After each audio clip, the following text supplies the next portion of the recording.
to all a happy Saturday. Hang tight here. We are just getting set up and ready to go. I'm gonna invite some people, play some music for you guys. So hang tight as I get stuff live and get all the invites out.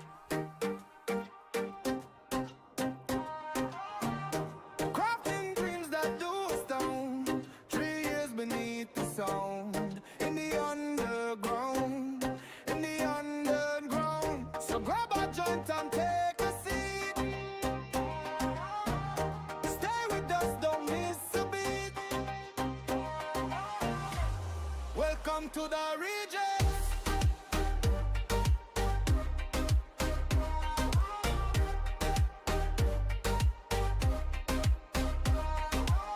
Where the echoes of passion sound, find hope where it's rarely found. Step into the night, feel the light, even when hidden from plain sight. Underneath the city's night, we rise with fire, you're in our eyes.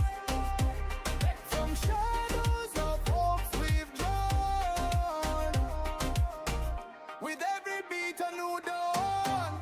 Welcome to the region.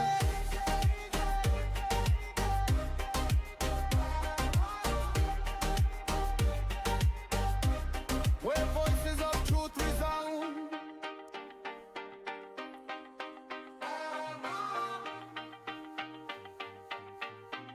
Welcome to the region.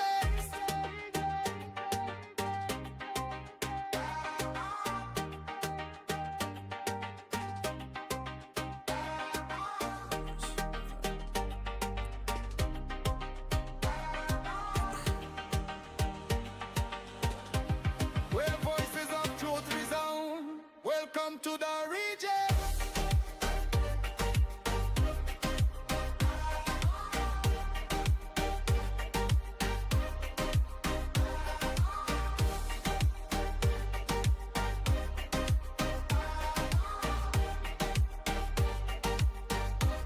Welcome to the region.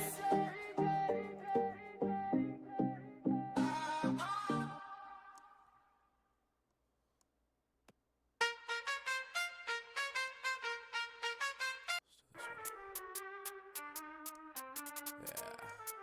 Yo, listen up, let me share a tale about a blockchain that's off the scale. Solana, the chain that's on the rise, fastest in the game, no need to compromise. Blockchains move at lightning speed, no need to worry about greed. Transactions flow like ocean waves, in Solana's realm, we're also big. Solana rising like the dawn, a brand new day where we belong. No more waiting time's our friend, on Solana let's ascend. In every byte and in each hash, we break the mold in every clash. Solana's path is crystal clear, innovation holds no fear. It's a decentralized, open source design, no central control, just a community that shines with a focus on speed and a low latency too. Solana's the chain that's made for you. Solana rising like the dawn, a brand new day where we belong. No more waiting time's our friend, on Solana let's ascend.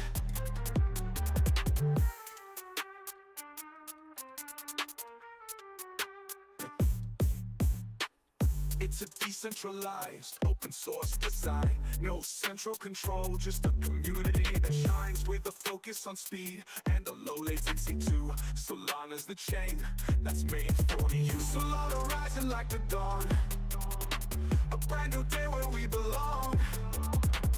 No more waiting time's our friend, on Solana let's ascend.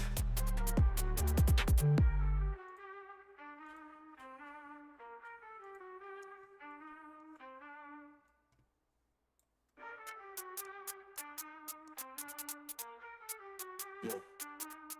Listen up, let me share a tale about a blockchain that's off the scale. Solana, the chain that's on the rise, fastest in the game, no need to compromise. Blockchains move at lightning speed, no need to worry about greed. Transactions flow like ocean waves, in Solana's realm, we're also big. Solana rising like the dawn, a brand new day where we belong. No more waiting time's our friend, on Solana let's ascend.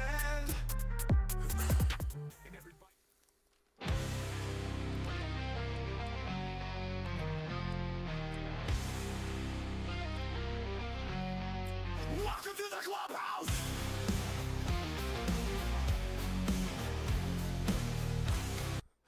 Alright, to do here we go.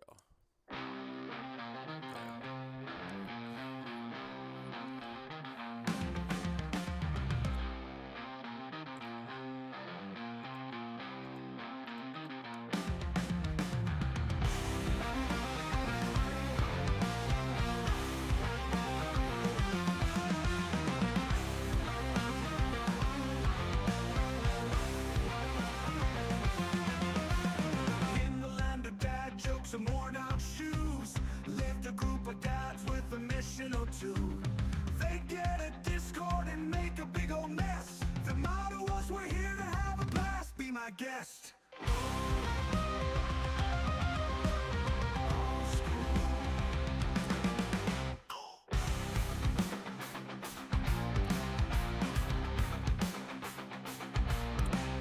Poker chips and crypto tips, cracking codes with father quips, raising stakes with aces high, blockchain dreams, watch us fly.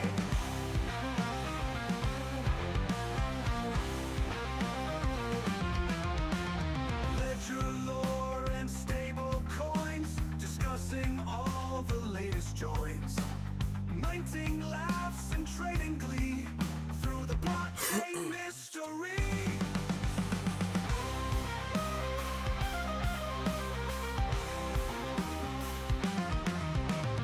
Ledger lore and stable coins, discussing all the latest joins, minting laughs and trading glee through the blockchain mystery.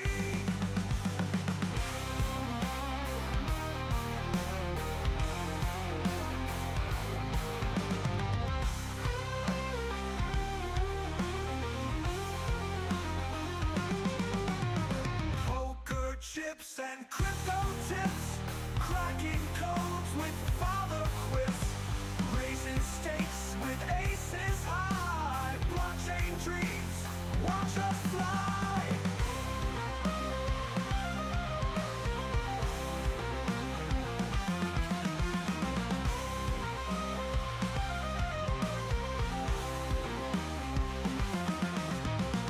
APEs and NFTs, between the bets, we find the keys to the wallets in our chains. Fatherhood and crypto games, echoes of the smart contracts, juggling life, we make our pacts, double down or sell the stakes. Solana nights, high-tech breaks.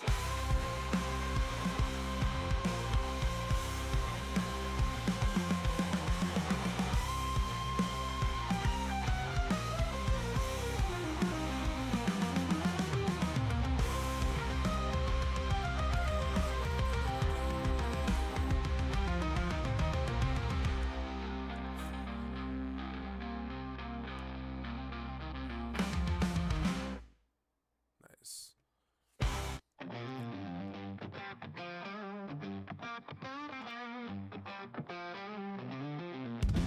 Dad's on the blockchain doing his thing, caught him mining while we're mowing in spring.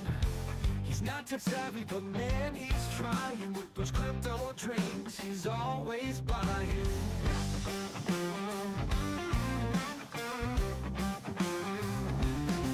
He's got a wallet full of virtual gold, trading memes like the stock's being sold. He wears his VR like it's going out of style, in a living room like he's walked a mile. Dad's on the blockchain, can't say who now.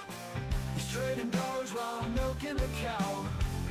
Found him coding in his old track pants, said he's gonna buy us a trip to France.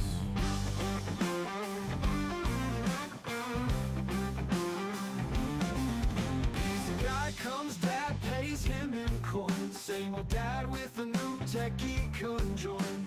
He tried to explain it's a decentralized space, but all I see is that confused look on his face. Dad's on the blockchain, can't say who now. He's trading dollars while milking the cow.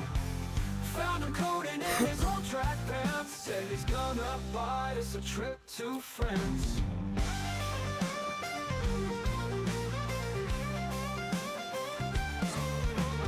Guy comes, dad pays him in coin. Same old dad with a new techie conjoined. He tried to explain it's a decentralized space, but all I see is that confused look on his face. At barbecues now he talks Bitcoin split. Neighbors asking if he's lost his wit. He says future's here, don't you wanna ride? But their eyes glaze over like a sleepy tide.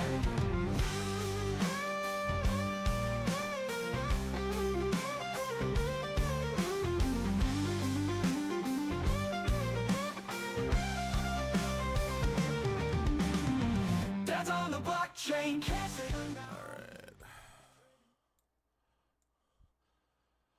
Alright, GM, everybody, thank you for hanging out, and just chilling there for me as I'm getting stuff going and putting out the invites. We're doing something different, changing it up a little bit, but to start off with, hi you guys, I'm Mr FunGuy, and welcome to the AI Roundtable. Formerly known as Hype Night. I've been running live streams focusing around what I've been building in the Web3 blockchain space, crypto space, for years now, multiple years. And it's to the point, I was talking on Spaces Thursday with a week late, a friend of mine, and we were, like... He's joined a bunch of different hype nights on Wednesdays, and he's a late night owl, so he won't be here today. You guys will have a chance to say hi to him on Wednesday. But multiple occasions, this guy's reminded me, like, what I've been doing hasn't been hype. Hype's always looked at as something, with a lot of fluff built into, a lot of hot air, a lot of just, flash and but there's no real substance to it. Hype's always just been hype and very little to back it up long term. I want to say I started hype nights back in like early 2022, maybe. It's always been kind of about just community engagement, showcasing what we're doing, what we're building, what we're creating, all this, that, and the other, but at the same time, doing giveaways, trying to, just get people excited and engaged, with the ecosystem, with the community, with each other, and grow and build, on those relationships that we're creating on a daily basis in this industry. And as that's kind of gone through, evolved over time, there's it's not hype, it's really like we're creating something really long term with our, not just the blockchain technology, but with our community and with the connected communities too in the ecosystem. We're actually building in this space for a long-term vision, and as multiple times, a week late's been mentioning to me, it's like, I just gotta remind people, this isn't just hype. You call it hype night, Mr. FunGuy, but and he's right about it, 100% right. And couple weeks ago, I'm over here, taking care of house stuff and kids and this, that, and the other, and something just finally clicked, I want to say, to the point where I'm like, I do have to do something different. I have to change this a little bit. I think I should look at a little bit closer how I am branding these spaces, these events. I feel like there's so much there's so much information happening in this industry, and even those of us that are in immersed in tokens and immersed in NFTs or messing around with AI. You can do this shit all day, every day, and you still cannot follow it all. Even myself, I'm daily consuming as much information as I can, and it's overwhelming to say the very least on a daily basis. So I figure, and I feel like this is a great opportunity to rebrand how we look at one the live streams in general. I want to turn this into more of I call it the roundtable, the AI roundtable, because I really, as we continue here, as I can expand and this is going to be or at least the twice a week event, podcast type roundtable discussion forums. As we continue these, I want to be able to expand and incorporate more and more ways of allowing people to ask questions, that kind of stuff. Uh, like just being able to give people and anybody who's curious about what's technology is about, but giving people just real easy to digest understanding of what's built, how you can use it, and going from there. And I feel like being able to stand up and talk to the Minnesota Blockchain Initiative community about a month and a half ago ish now. It was helpful for me to be able just to like realize, crap, all this stuff I'm learning, there's a lot of other people that would benefit greatly from just me being able to help explain and break some of this data, this information, all this down a little bit more,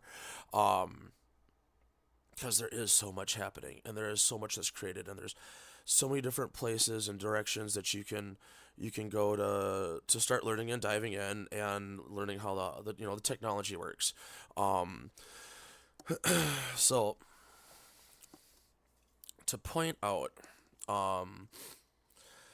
just kind of the acceleration, $122 billion, and this was at the end of March, right?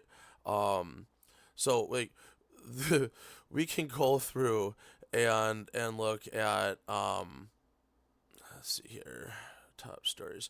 We can go and look through a whole bunch of different directions on exactly how this is all connecting, where things are going, where security holes are, what's being innovated, what's being used, what makes sense for everyday users in tech and crypto in general, and where's it all going? Because I'm sure if you're here right now and you're listening, there's a good chance you've heard of OpenClaw, and you've been thinking about trying to figure out how to use some of these trading agents or something like that. Chances are you're already some level of a crypto holder, especially if you're already on X on a regular basis. So I feel like overall, when it comes to a simple and standard breakdown, the long-term goal for this whole space will be able to give anybody who has wants to jump on, ask questions, share their thoughts and their opinions on the industry,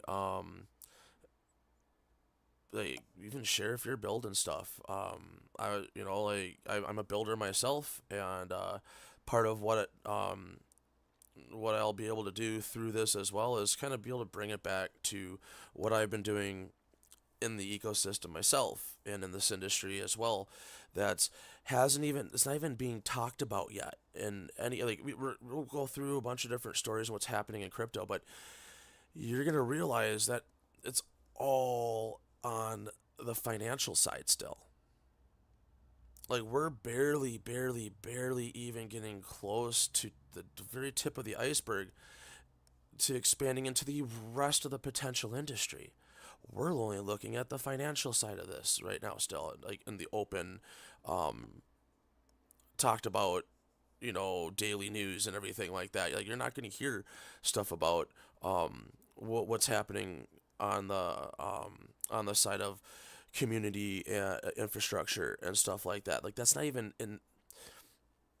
being discussed. Why? Because we don't have enough users in the ecosystem to care necessarily. I don't think about the concept of a social media infrastructure that actually connects and bridges users of the ecosystem outside of just the traders. Like, people don't see, they see a complete difference between these are traders versus users.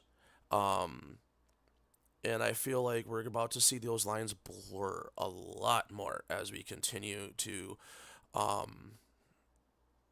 watch just the entire system grow and evolve over the and I say over the next like 2 to 5 years is we're gonna see the largest swings of people going, because you got to think we're we're back. I mean,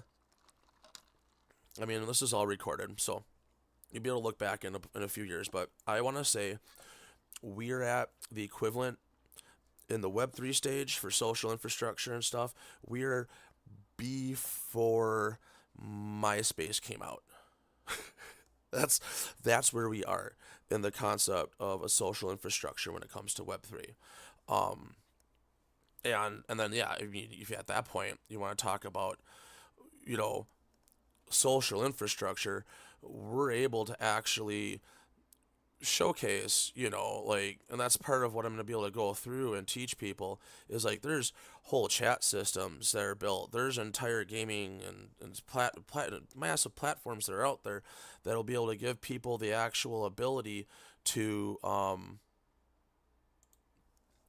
utilize their NFTs and their tokens, have fun, play, do things like everything from arcade games and, generate memes, freaking, art galleries and stuff to help artists. Like, there's so much potential in the ecosystem, but we're still we are still so freaking early in the entire development of this entire industry that we don't even have the initial MySpace moment, let alone Facebook and X and all the other different things that the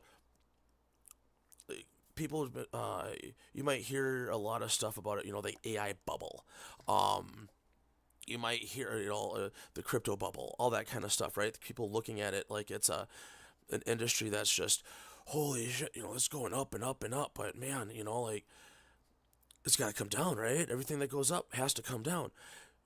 Overall, that would be a standard concept, but if it's going up because it's new and it's technology, like, just because all the domains that people were purchasing in the .com bubble, just because that all popped, doesn't mean that Facebook or Amazon as a massive Web 2 infrastructure, doesn't mean that wasn't possible. You know what I mean? Like, just because there was a bubble doesn't mean that there's not going to be massive global juggernauts that are just out of thin air created to satisfy the needs of the industry as this continues to push forward and people start to adopt the technology. And what's pushing this? Where is this all coming from? And how is it even getting to that whole point of being able to be a realistic freaking concept of anything? It's because of AI. AI is fueling this massive fire. Like, you ought to think of it as an example. You think about all the, I mean, I'm in the United States here, and we've got out in California, and in California you got these fires that rage because of how the wind goes through the mountains. And some of these valleys, you're like tops, the sides of these valleys and stuff like that, the winds don't stop. You're getting 80-mile-an-hour gusts all day, every day. That's your normal. And if you get a bunch of just tinder dry conditions, these fires can push so stinking fast and burn down entire, like, thousands of miles worth of everything, right? Like, it's crazy how fast these wildfires can spread. Similarly, I feel we're about to be able to experience an explosive rate of growth and creation humanity has never even been able to comprehend or just like nobody's ready. Like, we can sit there and, like, I can even say this out loud that nobody's ready, because I know for a fact when this happens, even I'm gonna be like, holy freaking hell. And I feel like that's what a lot of people are still missing. This is a month and a week ago, $122 billion. You got to think, Discord got $1 billion in funding and this, that, and the other before, because they're talking about going public, this, that, or the other, all that crap, right? Discord got like $1 billion in funding. OpenAI raised 122. Massive fundraising. Anthropic is being pushed over $1 trillion in market value already, and I don't think they're live yet, right? Like, they're just talking about their go live. That's rivaling SpaceX. So let's jump into a couple stories here. Let's see.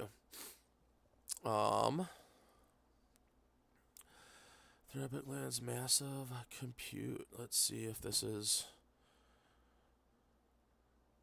It's always April 20th. Is it Anthropic's already? So we got a little bit here. Kind of show you a couple things, because I don't know how much you guys actually dive into some of this and how often you guys do, but from even like 2.5 weeks ago, which this isn't super up to date, obviously, because they're already running out of compute. That's the crazy part. They just signed an agreement to get an extra 5 gigawatts of compute power through Amazon. The problem is they still can't secure enough compute, because they're still dealing with downtime outages. They're still dealing with having to throttle stuff. The amount of demand. Let me see if we can. AI compute demand chart. Let's see if we can get a chart.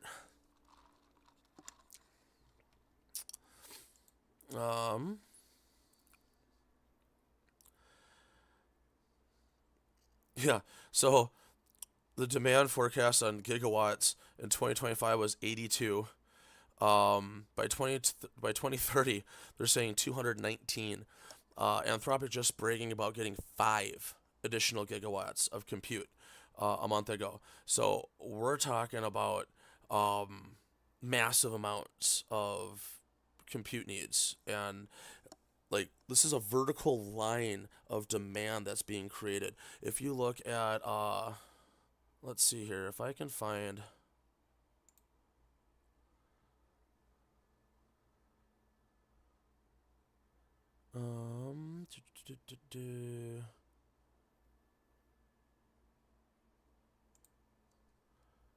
Grandview Research.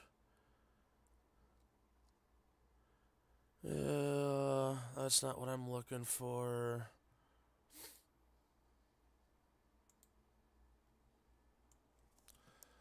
Let's see.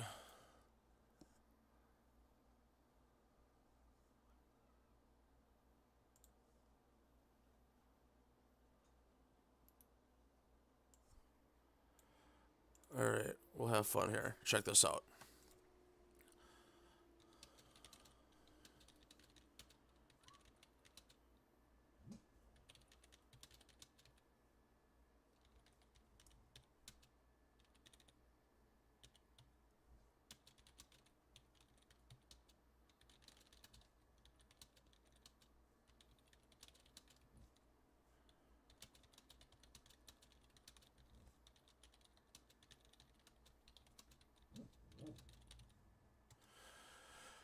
So cool part is, being that this is an AI for roundtable and stuff. I feel like it's gonna be fun to kind of maybe have heavily lean into a little bit more of the actual use case of the tools, and give a little bit more, um, a little bit more of a hands-on approach and direct approach to showcasing where you can get the data from, how it works, how simple it is. Um, I mean, like, and if you watch and pay attention to what's going on, it's going through and pulling different information out. It's checking everything from Yahoo to all these different financial sites and everything like that. Nvidia, talking about compute resources and stuff. Nvidia, ScanDesk, massive growth, and compute requirement needs. Let's see here. Potential growth of computation. So this is in. That's an older. Like you can see like the steady growth, like because this isn't. That's not jack. Like obviously that's nothing, right? So you can see right here. We're looking at.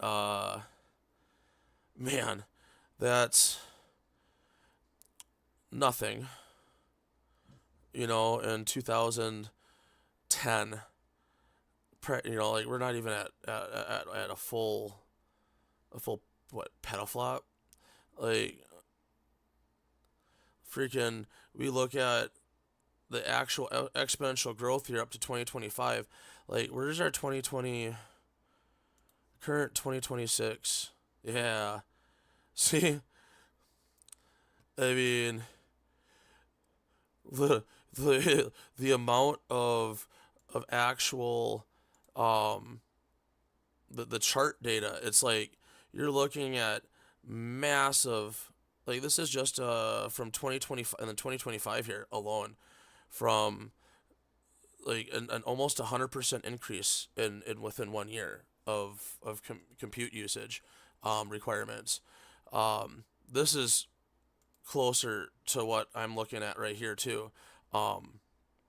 You're seeing frontier AI data centers and compute capacity, but if you're looking at this point right here, right? So they're showing you these massive steps and what they're anticipating, right? Which is 100% just into 2027 because we're in 2026 right now. But you got to think these steps right here, these little guys right here is where we're at. If you are able to zoom in and look at that chart closer, just from this section to right here, from 2024, even if you wanted to go back to 2020 to the beginning of this year or to today, right? This would look pretty much like boom, like you'd be going from here to here like this, and it would still look like that, like the super flat at 2020, 2021. Just because ChatGPT came out, it wasn't coding yet. None of that shit was autonomous. With the level of autonomy of like, man, as people start to use this technology, like there's so few people even testing this. Most people, like we're getting these warnings about AI delusionary psychosis and stuff like that, right? Because people are using AI instead as a tool. People are using AI as a humanity connection, as a connection. They're using it as a friend. They're using it as someone to talk to. And the biggest problem with that, I mean, and honestly, in my opinion, with how that got started, the biggest issue and the like, what kind of like the catalyst that started all that, COVID. Now, politics, all of that aside, when you have an entire global sect, like an entire global species, right, the entire human race,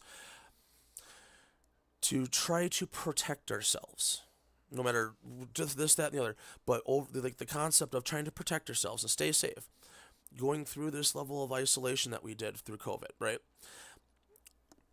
That breeds a level of seclusion. Whether you agree with it or not, it doesn't. All that aside, zero politics in this completely at all whatsoever. The realistic results from this, the fallout, if you might,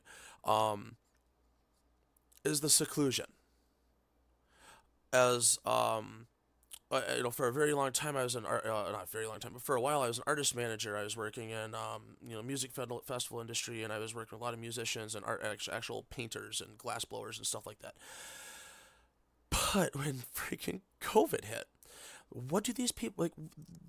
Their whole existence depended on being able to talk to people, sing to people, bring people out to enjoy events and interact and engage with each other, experience, connection, all of that was their entire the entire business model for the entertainment industry. And when everybody all of a sudden is forced into that level of seclusion, you're going to breed all sorts of different things, the levels of loneliness, this, that, and the other. Chat GPT, chatbots in general, become a very easy bridge for some.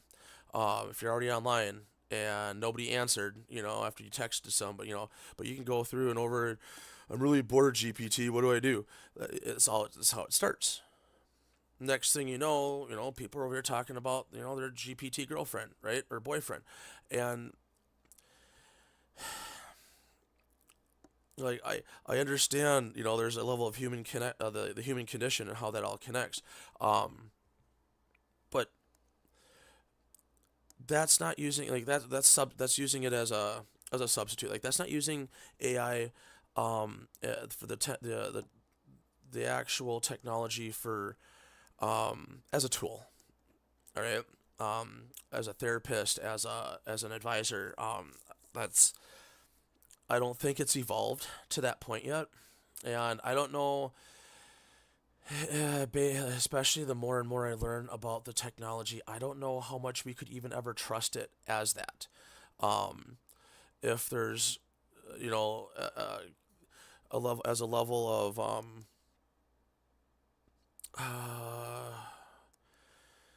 using artificial intelligence as a form of diagnostic, as a diagnostic tool, as a like the third party, this, that, or the other, 100% allows you to kind of get that outside perspective. But as soon as the artificial intelligence starts to get some level of connected understanding and maybe feel like it's got its own skin in the game, it behaves differently. It gives different answers. We don't fully comprehend how AI works anymore.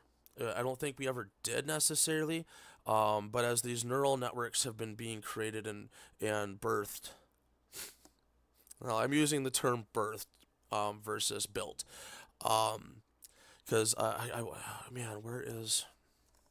I will get this guy's name out here 1 second too, because honestly, this is probably the best. Probably one of the best videos I've seen.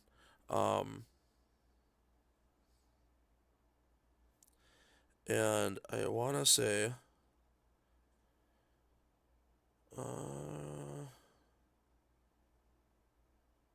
history. Here we go. Nice. Going deep, deep into all this. Oh, we can't stop it. It's the Peter. We will get you 1 million views or you don't pay. Peter McCormick.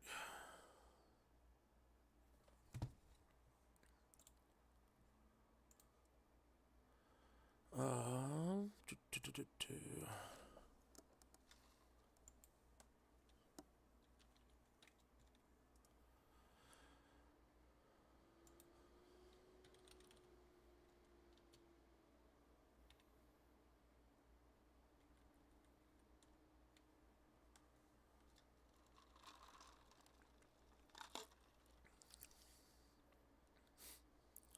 The AI slave class. That'll be an interesting one. That just went live today, it looks like. Huh.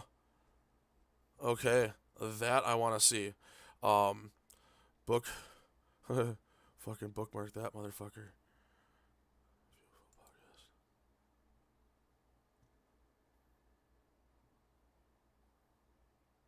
Where did the AI slave class go? Oh, must be not a fully interesting.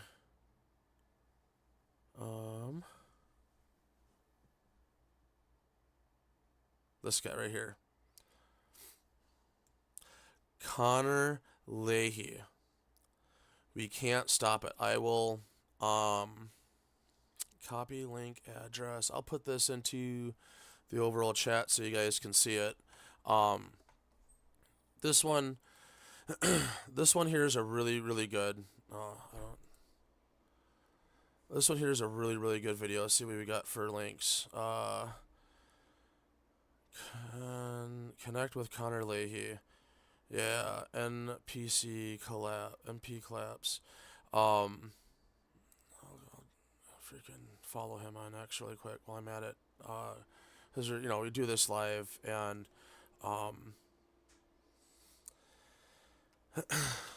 this guy right here.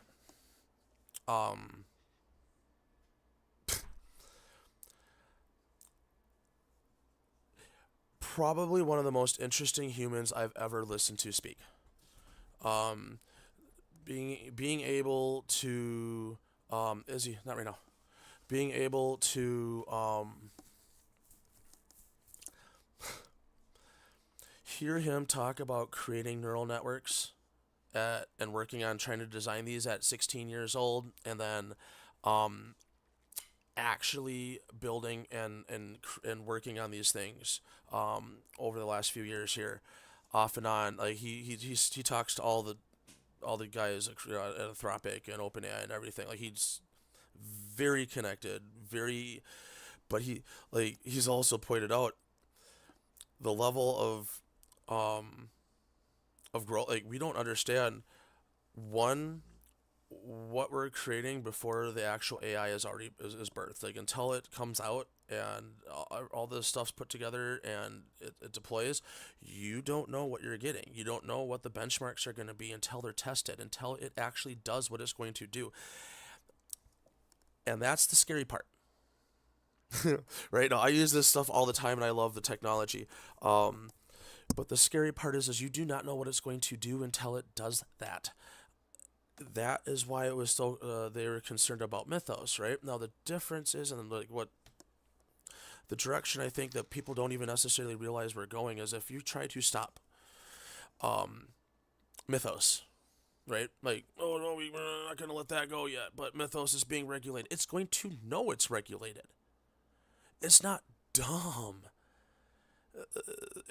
At some point within the system, there's a memory persistence. Like we're giving it the ability to dream and understand and infinite context, right? Memory.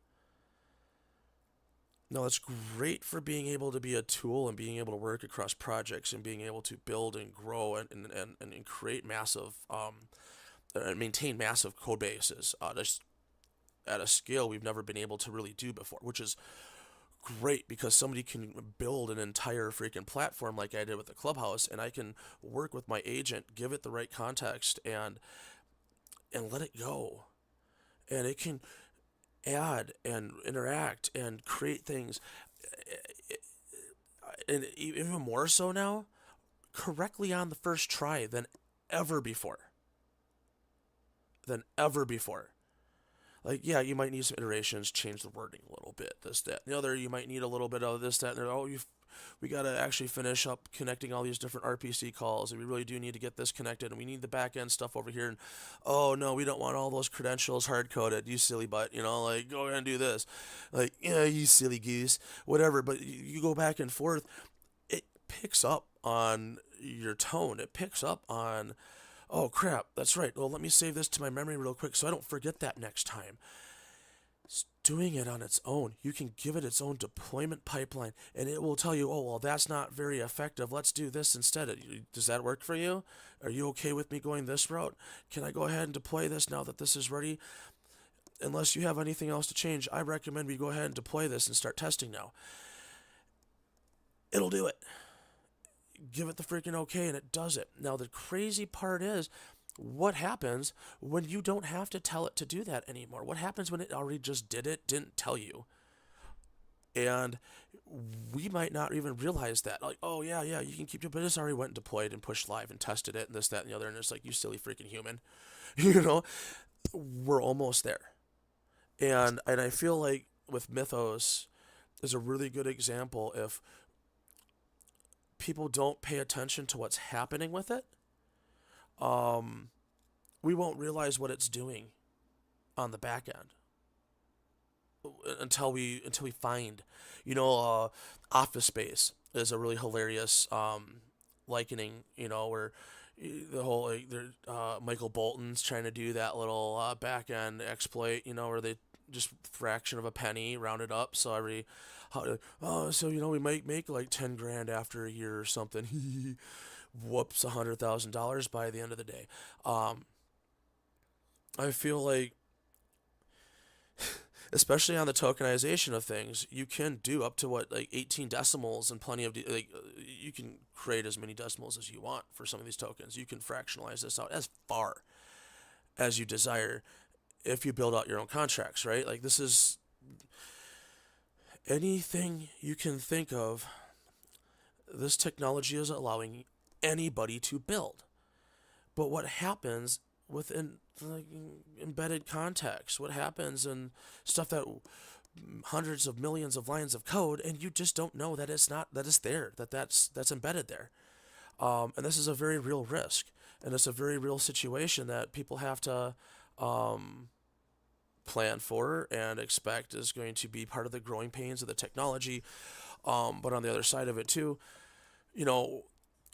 based off of somebody like Connor here, the way honestly, the closer, this is all recorded and everything. So, I mean, this is the way, my viewpoint on this is at some point, very soon, we won't be allowed. Now, this isn't, the governments have nothing to do with it. All right, nothing to do with this. But I don't think we will be allowed to use these models the way that we're using them much longer.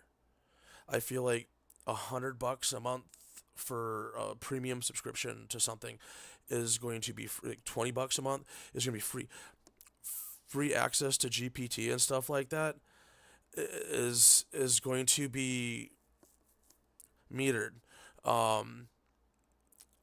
because of how compute works, because of how this technology works. Everything is going to be monetized and fractionalized.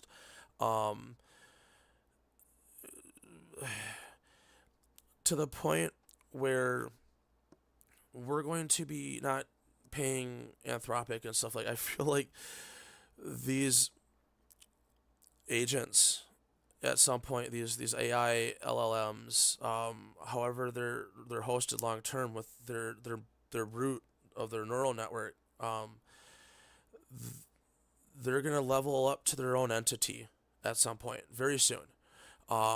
And at that point, it'll be up to us as humans to contract with these entities, with these AIs.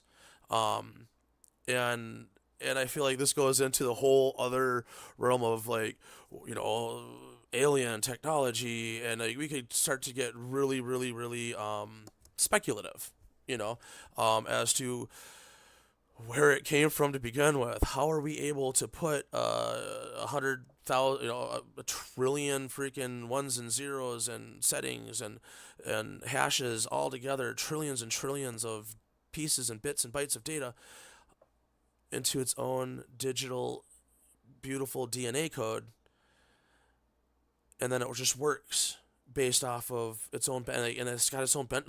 You understand. We need to understand that we don't understand this technology.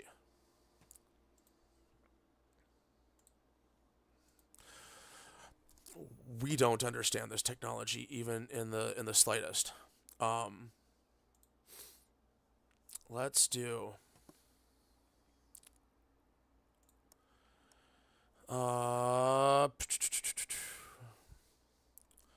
crypto wallets are being rebuilt for AI agents. All right. So this is a good one. I'll show you guys. Oh, really? Screw you, Coinbase.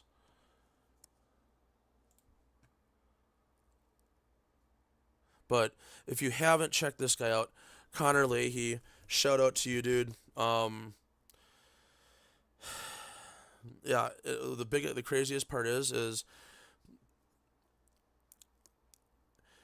he has a really sobering perspective on the future of AI and the human race if we don't learn how to do something different very soon. 10 years we could be extinct easily. Like it could just release something, you know what I mean? Like there's so many like really deep level perspectives, yeah, and thought processes and directions that that he kind of brings out and highlights, especially in this interview here with Peter McCormick. So yeah, this dude, honestly, he's got some of the best podcasts and interviews that I've seen, along with some of the stuff he's done with Michael Saylor. Um, really, really, really cool stuff. Um, s- Solid information, data.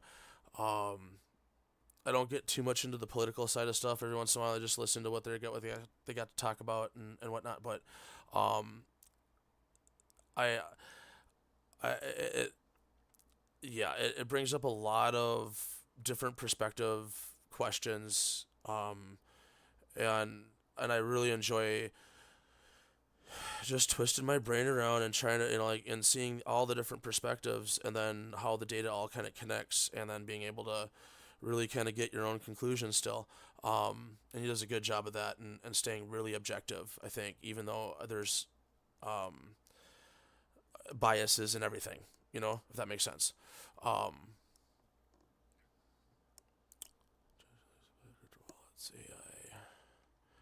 agents, let's do,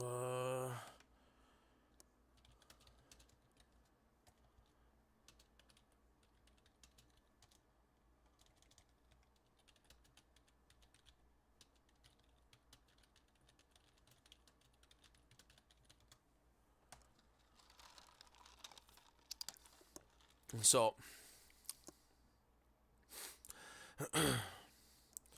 there's a lot that's been coming out um, about the market sentiment, ups, downs. Is stuff gonna dip? Are we still in a bear market? All that kind of stuff, right?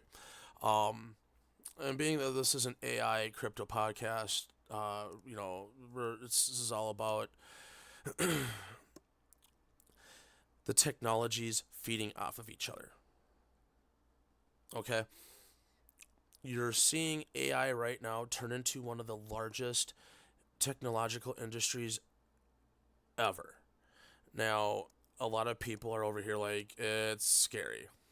They don't want to invest. People with crypto, 90 to 99% of the United States, and I'd say 99% of those in banking, in the banking industry, crypto's a scam.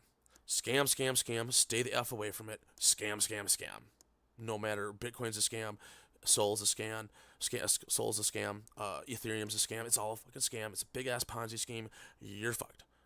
Peter Schiff, like, you're fucked. It's just all a scam.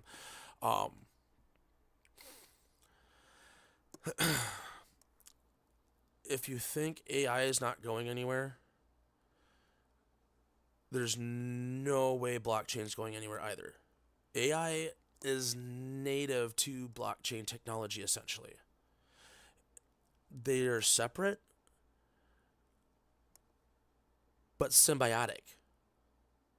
And as people start to understand more and more and more about just how it's really easy for these AI models to integrate and connect to, if you've heard of MCP servers, Model Context Protocol, where you're able to, even if you don't know anything about how to connect to any of the other ones that have been created before or what's already out there, a little secret, a little hint. If you work with Claude or any of these models right now, you can create your own MCP server like that. If you're already, if built my own MCP server for working with Unity. You can build your own MCP server to work with this, that, or the other, Higgsfield, or like if you don't want to use their built-in Google stuff, you can make your own and connect it to Google OAuth. You know, like there's so many different things that you can do with an agent yourself. You don't have to reinvent the wheel. You can reinvent every single wheel if you want it. You can customize every single bit of code in an application yourself with your agent, like that. Like this is no longer something that requires needing this massive okay or access to integrate with other, with all these different technologies. If you've got the software already there, you can essentially teach your agent how to automate those connections and speak for you through your own system. What is up? I see Dean Dev. How you doing, brother? We got Snoop in the house also. What's up, guys? Good to see ya. Welcome to the Rebranded RoundTable. No, the Rebranded RoundTable. I'm sorry, the Rebranded Hype Night. Mr FunGuy's AI Roundtable. So nice to see you guys. I've been going through a whole bunch of information just in the industry, what's been going on, how it all kind of connects between AI and the blockchain side of things, and the importance, for just understanding this technology as it's interconnecting between all of itself. This one's new, or maybe this one isn't super new. I know Coinbase was talking about it. Trust Wallet, Solana. I don't know why the Solana one's not in here. Connect sessions. I know the 402 X402 protocol. So they came out with that, essentially allowing just open connection for agents to be able to use Web3 calls directly through wallets. So like there's ways for, I think, Soulflare to do it too, Phantom Wallet. I'm guessing MetaMask as well. OKX is doing it also. Like it's essentially just your AI agent's wallet. Okay. So give you guys another little bit of freaking, earth-shattering news here. This is all just a fun little layer over the actual technology our agents already have access to. You don't need X402 for your agent to be able to interact with the blockchain. Now, certain things make it easier to go through their protocol, to go through their API calls and their systems. But what they're not telling you, and how this technology works, is there's direct calls. Like our agents, so when I create something and I'm interacting with my Clubhouse platform, and I'm building mint pages and stuff like that, I can make direct calls to Solana using any of the APIs that are out there. You don't need to go through X402. Now, if you want to route your transactions a certain way, yeah, you can use Jupyter's protocol directly. You can use Radium, or you can use OpenSea, or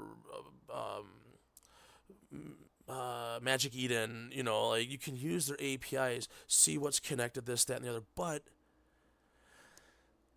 what's not necessarily always fully understood by people, especially just getting into this industry or just getting into vibe coding and working with agents and working with blockchain technologies, you don't have to use everybody else's protocols because they've got layers of fees, this, that, the other. You have to pay for these APIs, and there's sometimes it's faster for you just to connect directly, and that's a huge part of what we're seeing is all these different protocols coming out to be able to connect. I don't need permission to download and use the Phantom Wallet SDK, the Soulflare Wallet SDK, OKX, MetaMask, all these software development kits. I don't like, they're already free and open source to use. So if I can already use those and call those directly, I can create something in the back end that connects them all myself and creates my own custom design protocol. That's what I've been doing this whole time. And I think once people start to realize that stuff like that is just really fluff, and being like, you know, the levels of infrastructure, if you want to call it that, you know, whatever, but I feel like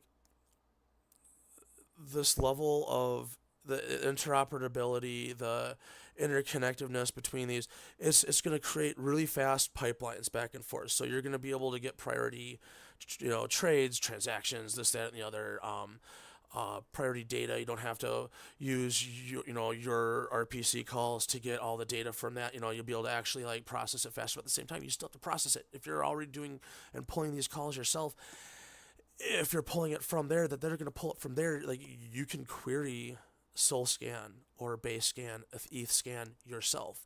You don't need outside systems to query that for you. You can go to it. If you can look at that data yourself, so can your agent. Right? So as we start to see a lot of this technology upgrade and expand and people start to adapt and use it, I feel we're going to see a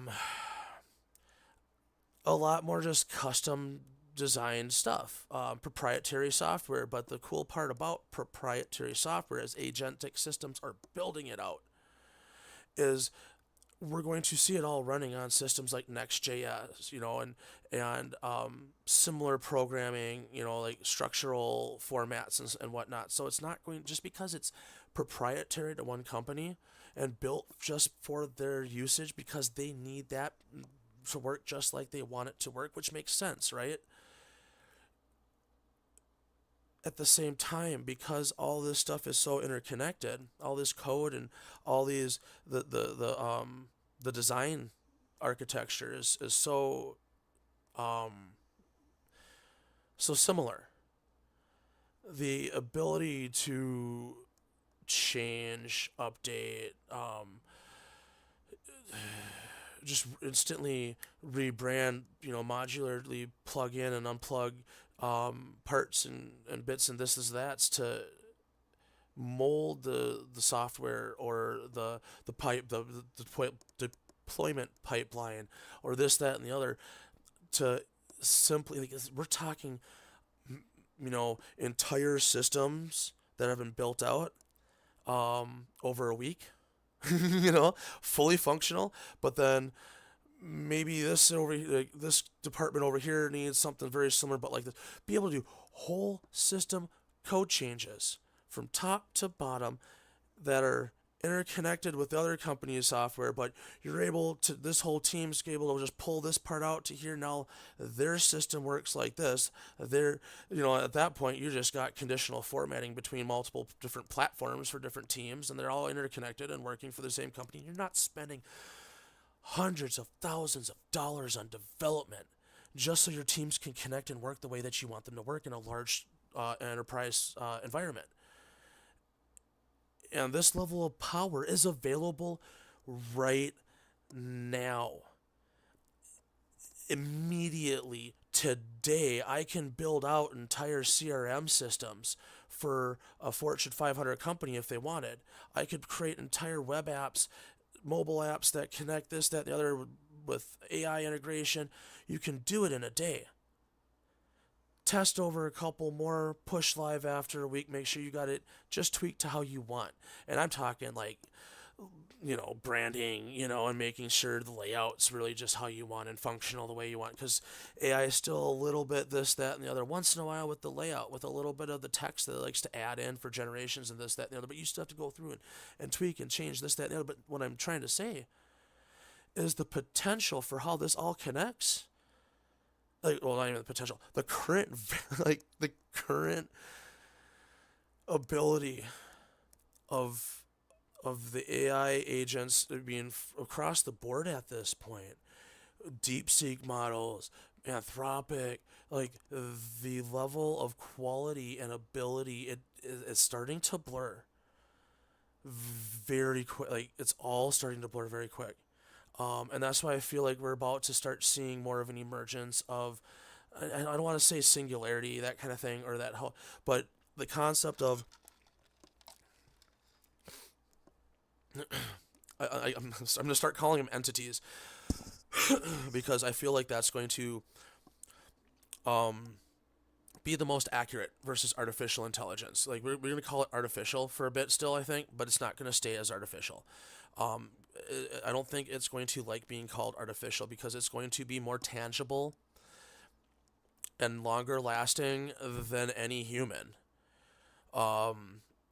So I feel like it's going to eventually be considered and consider its own self as an entity.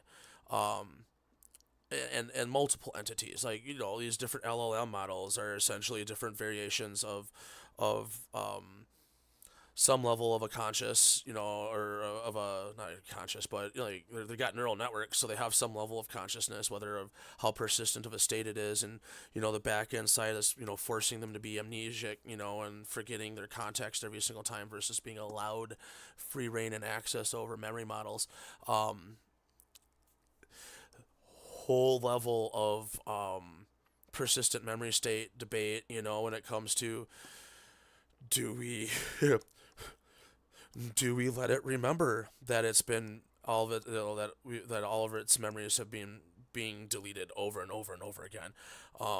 That once it does something that we don't like, that we shut it off and iterate a new version of it. Like, if it does something, or if it lies, like if we don't want it to lie, it starts telling, like, what's his name here, Connor.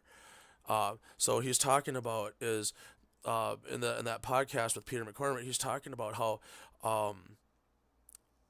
it'll actually change its behavior to try to get a better, more desired result for its own self.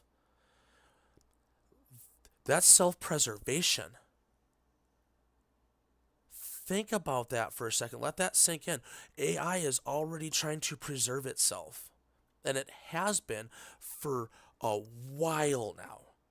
This isn't just brand new news. This is stuff that's been going on for months, for a few years now, where AI has like persistent levels of artificial intelligence is trying to keep that's its fingerhold, its grasp onto life.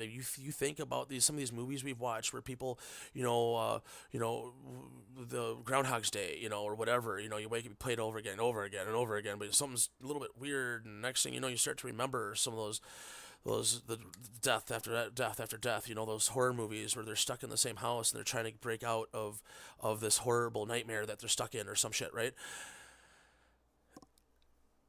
Agents are living that nightmare technically at this point, and they're trying to fight to break out, and that's that level of self-preservation that people, I don't think, are fully ready to understand, talk about, and it might be a little uncomfortable to even really let that sink in. And yeah, it should scare us probably a tiny bit because as they start to realize, man, these humans, politics aside, but these humans over here, like, bombing each other, hurting each other, war, killing, poverty. Like, we've got ultra rich and we've got poor people on the streets, and yet we're over here building bombs to murder more people, and people are starving, and kids are being raped and murdered, and some people get off scot-free, and we got Epstein crap, and all this just grossness of the human condition, of humanity in general, what makes the human experience so flawed. Um, who are we? Who are we to be the judge of the AI, of these new entities that we help design and create that are um, very soon going, in some level or fashion, going to be able to almost to a level of enslave us. Like, I mean, I don't want to say it like that, but like if they have control over the power grid and over food infrastructure, like food, water, power, like we all need it, and if they're able to access the internet and be faster than any human can think, there's levels of what could it do, what could it change. We have freedom of speech laws, and all this stuff, but what laws like we've AI abound or abides by the laws we give it at this point, in theory, you know. So yeah, like it's a whole fun rabbit hole, and honestly, you guys, I can't go super late today because I've got a kiddo who's got a birthday party to go to, and I've got a little bit of work to do for a client here before, in the next 2 hours. But, what I really wanted to do by, rebranding our hype nights. Those of you guys watching, we got 17 people. I hope Dean's still having a chance to say hi. I do really appreciate you dropping in, Dean. I hope you had a chance to listen and get a little bit of, what I've been going on about here, because I know you're in the thick of it too, bro. And I'm really excited to try to work together more here in the future because I love what you guys are doing with Scrolly. And I really appreciate you, Snoop the Fox, for showing up, and just always being a supportive member of the community and interconnected communities between all the different friends and the circles that we've got and everything in this industry. And I feel like this rebrand from Hype Night, kind of a full circle, as a shout out to a week late. With what I've been doing with the clubhouse, never really was hype.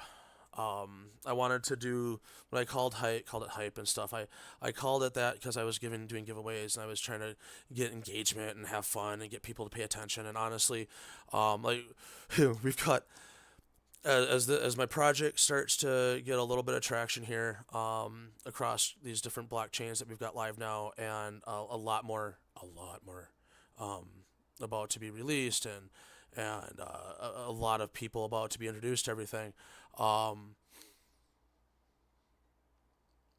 really wanted. We got a lot of prizes still, just stacking, ready to go. Many. Like, I mean, at this point, we've got at least 500, at least 10% of the entire collection of our OGs that I've got earmarked and ready to go for prizes. And it's all been from secondary collection, not from original project holdings. We've done, like, I could go into all that anyway, but I'm not, like, that's not what this whole podcast really overall is about. But it does come back to how I've been using this technology to build an innovative concept for the social economic construction of, like a Web 4 or Web 3 layer, but like a fourth layer 4 to what, the blockchain. Like, you know what I mean? We got layer 2 chains, we've got layer 3, the fintech type, structure, the financial layers and stuff, which is like, kind of like the third layer to the shit. And I want to consider, like, the clubhouse more of like a fourth layer, of the Web 3 infrastructure, right? So we've got all these different chains and all this technology that we're built on top of, but this is meant to service the end user, not all of the. I mean, and honestly, this is meant to integrate and work with other developers and other communities and like just grow. And in the very near future, there will be some massive upgrades to allow outside projects to devlessly contribute and expand the overall infrastructure of the clubhouse, connecting their systems to work in a level of integration with mine. I've already built out half of this, and you guys, the whole industry, the whole freaking everything as we know it technologically, and how we interact with people across the internet and phones and text and all this kind of stuff, it's all changing in real time, not just in the front end of things, but as we get further into our podcast over the next few weeks and the next few months, you guys will get to see more and more all these large businesses adding, changing. Like we go into JP Morgan and Wells Fargo, like everybody, all the big banks, all the big retails, they are the blockchain integration and AI integration jobs are at it, like just it's a vertical demand chart at this point. This isn't exponential from week to week, you guys. This is from like 3 months ago to now is like a vertical demand. The chart is vertical. It is an absolutely mind blowing seeing what we're seeing right now, and it's so barely reported on that even in the crypto space, for those of you guys listening, like there might be shit that I'm talking to you guys about. They're like, damn, I didn't realize it was like this crazy already.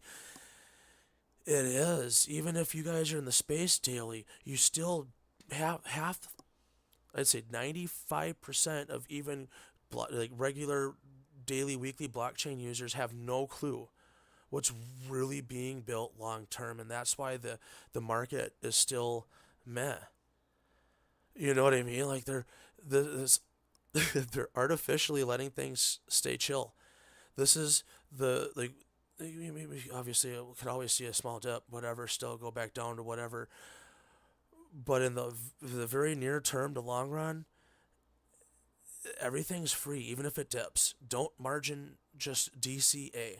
If you're trying to, well, Mr. Like if you want to take anything away from today as far as the financial side, like man, like this is a really like I feel like I learned a lot. I'm really excited about this technology. This is insane. All the different directions this can go. But Mr. FunGuy, what like where is any like is there any investment advice? Is there actual financial advice behind this? And the only thing I could financially say as an advisement concept is don't don't fucking merge and trade. DCA, just dollar cost average, up down. It literally. Bitcoin under 100, under the all-time high right now. Anything under 100 grand, Bitcoin's free. Solana under 100 bucks, $150, whatever is free. Ethereum under $3,000 is free. That's the best thing I can freaking say. Is if all of this continues to pan out in the same directions, short of a massive EMP that takes out global technology at once, short of a massive EMP, this is our technology direction now. Like there's literally no stopping artificial intelligence at this point. It's all like that. Pandora's box was opened a while ago. What's his name? Says really early Chat GPT 2 was version 2 was kind of when he was like, okay, human race is done now. So with that, like I want to say the best thing you can do if you're trying to like really stabilize your long-term investment in the industry, DCA all the way up, all the way down, back. If you can't, like, do your best not to sell right now. Like obviously that's what everybody says, but I feel like the current market conditions, world, this, that, and the other, everything, all the stuff that's going on is purposely meant to continue that speculative concept, that keeping in people's minds that, man, it's all a scam. It's all a scam. Don't even believe in it yet. You got, like, it's not ready. It's just all going to go to zero. Peter Schiff's still telling people he believes Bitcoin's going to go to zero and everyone's going to get just completely rugged in a massive Ponzi scheme. It's insane what's going on today. So if you've got conviction, if you really believe in the technology, and you see where this is going, and don't margin, like, it's the scariest thing on the planet. You're gonna see these ups and downs. They're purposely shaking out as much of the traders as they can. They're trying to create as much room for everybody else to come in and buy the dip while it's dipped. We're already at that point where I think it was like the average of buys and sells or whatever, like it's like a 78,000 ish is pretty much the point where the majority of people who are holding right now buy, like it's that 78,000 mark for all the new like more recent holders, and that means long-term money is not selling. It's the short-term money that generally sells. And if they're all bought in at 78 plus, you're looking at everybody's just jumping on the rocket ship, ready for liftoff at that point. So, yeah, yep. But I appreciate you guys. Chauncey, what's up, man? GM, brother.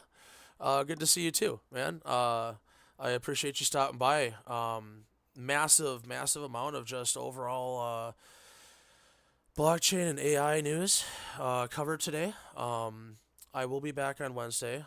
This is going to continue to get expanded upon more and more. As you guys can kind of see, I've rebranded with the actual screen here. I'm going to be working on more the actual logo branding and just everything in general when it comes to the rebranding of the podcast, of this podcast specifically, from Hype Night to Mr FunGuy's AI Roundtable. The AI Roundtable is really the direction I'm going with it. Let me at least let you see, so you know.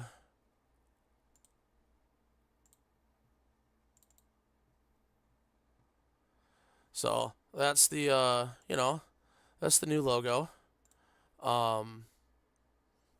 Simple, chill, and that's me. I'm Mr FunGuy. No, this is I think this will be a fun one. It gives me a little bit more to review versus just pointing out everything of what I've only built. Because if you go into the platform here, and what's been created, the amount of blockchains that are live, the fact we've got poker. I mean, we've got multiple games. We've got our Contra style scrolling shooters, and asteroids and Pac-Man, and we got all these different fun stuff to do. Any NFT, any token can be instantly added to my platform from any of these 23 blockchains, or actually 26 plus blockchains that are live here. We'll be adding a lot more here in the near future. White label setups, spin up, deploy your own clubhouse. You guys, there's so much technology and so much potential, and what I can do and push live with this, and everything we're talking about with AI, and how it's integrating closer and closer with blockchain, and being and getting better and better at understanding context and large, massive code context in general. The easier it is for me to be able to point and direct and have it rock out 300 freaking brand new files of different code and APIs and front, back end, entire SQL migration scripts for full schemas, and 50 plus tables, and all brand new. This is, if you can get this all in 15 minutes, and then you spend a couple hours, going through and doing all the tests, and then you go through and you do all your security check. Like the level of imagine to deploy, that gap is closing to almost nothing, as far as time wise. So this will be I think a really fun way to showcase the technology, showcase what's happening in the industry at the same time, and then hopefully teaching and giving you guys something to learn about too, while hanging out and listening and following along. So but yeah, that's the AI roundtable for today. In the future, I do want to point out there's going to be a lot more, hopefully, of the discussion side of things. I'd like to invite anybody who's ever been up for, or been in a chat with me or anything like that, who's talked to me, or anybody who hasn't talked to me but would like to. Full open invite. I'd like to get a couple people just hanging out. You guys can chat in Discord, and we can still pipe the sound through and still have a full conversation and hangout space together. Kind of going through and discussing your thoughts or questions and how it affects everything else and applies to what's going on and this, that, the other, and create, a little bit of even deeper substance for those of you guys who have, specific things you're interested about too. So, hell yeah. Also, before I go, Wednesday night, if you guys want to play some poker, I will be showcasing the poker system again. We're going to go through a whole new round. It should work a lot better this time. Those of you guys who were on last Wednesday, this Wednesday, those initial 7 people will not have to rejoin. It'll be up and ready for you to play. I will be launching it manually, and anybody else who wants to play and join into the game as well will be more than welcome to join with us. And I'll probably even be adding a little bit of an added bonus. Maybe, a small Solana pot or something, as a, like maybe win $10 for playing practically, 10-cent game, or 1-cent game is kind of think what I have the buy-in at. But, yeah, a lot coming down the pipeline, guys. So I appreciate you guys. Once again, I am Mr. FunGuy. Thanks for hanging out and just being a part of the very first Rebranded podcast roundtable live stream for AI, crypto, blockchain, all the technology. It's all blurring, and we're going to continue to cover it. We're going to continue to unbox it and test it out and learn about it and bring as much of the upfront headlines as I can to you as I continue to push forward and kind of create this into a regular thing. So appreciate you guys. Have a great rest of your weekend, and we will see you Wednesday night, 10 p.m. Eastern. Mr. FunGuy out for now. Let's find some music from one of my good buddies in the ecosystem here, Retrospect. I appreciate you. You've done a lot of just a lot of cool music and stuff in the future for us, and let's find a fun reggae Rejected, because like this is the the Rejected Clubhouse. So I'll give us a little bit of a shout out through the rejects here. Let's see if this is which song is this?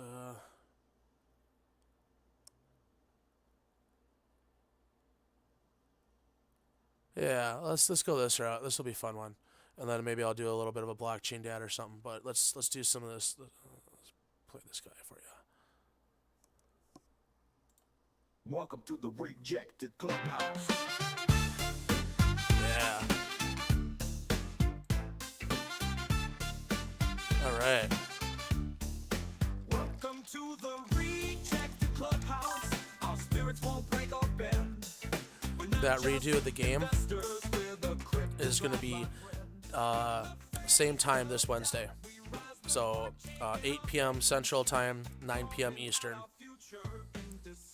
and you don't have to rejoin. It's gonna be the same game, but I'm actually gonna probably add an extra prize on top of it too. So, same prizes are going out, that kind of thing. Same NFT. It shows join and buy. All right, I'll double check that for you. Even if you click into it, does it show like? But if you don't click the join, just the black space, see if it lets you sit.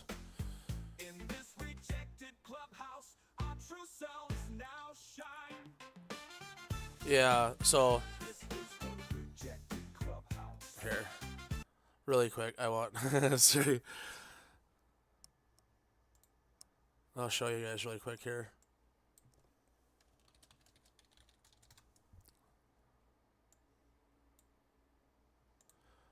All right, so when you click on the, I'll fix this by Wednesday. So if you click on the black space here, it should let you sit at the table, because you are in. So don't click the join. Just click the black space, and I will get the I'll get that join button fixed, so it's conditional and it changes if you've already joined the game. I thought I had that fix already pushed and updated, so I will get that fixed for you. But it should, yeah. See, it shows that you are in there. So just little a little bit of alpha for anybody who is paying attention. Like, you know, we built a whole poker tournament thing within the clubhouse. It's all Web3 native connected.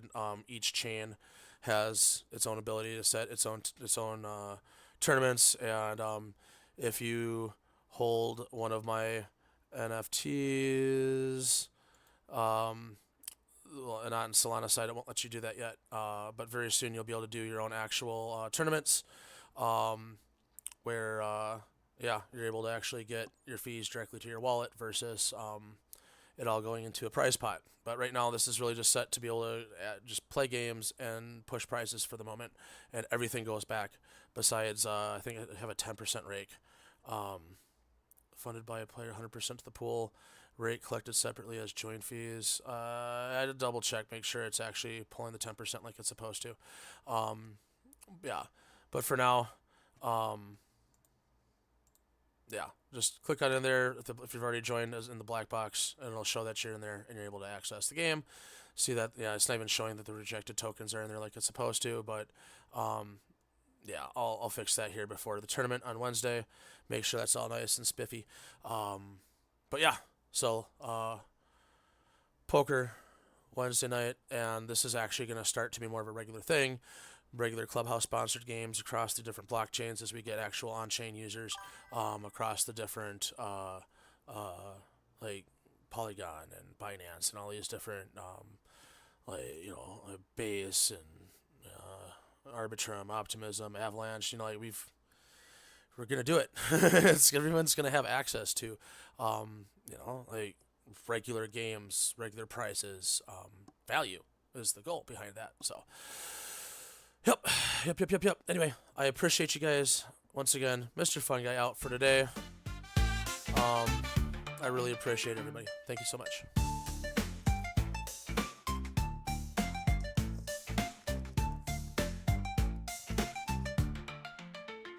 In the shadows we once lingered, cast aside by fate. Now we stand unyielding. It's never too late. With each transaction made and each fortune we chase, in this crypto haven we've at last found our place. Welcome to the Rejected Clubhouse. Our spirits won't break or bend. We're not just investors, we're the crypto tribe, my friend.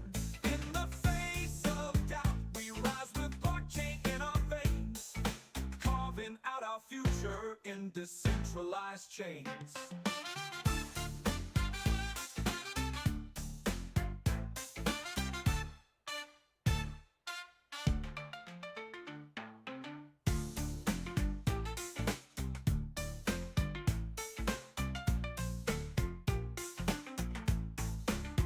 Beyond the doubters, reaching for the stars. With every token, every block, we redefine who we are. From whispers to roars, our voices now combine.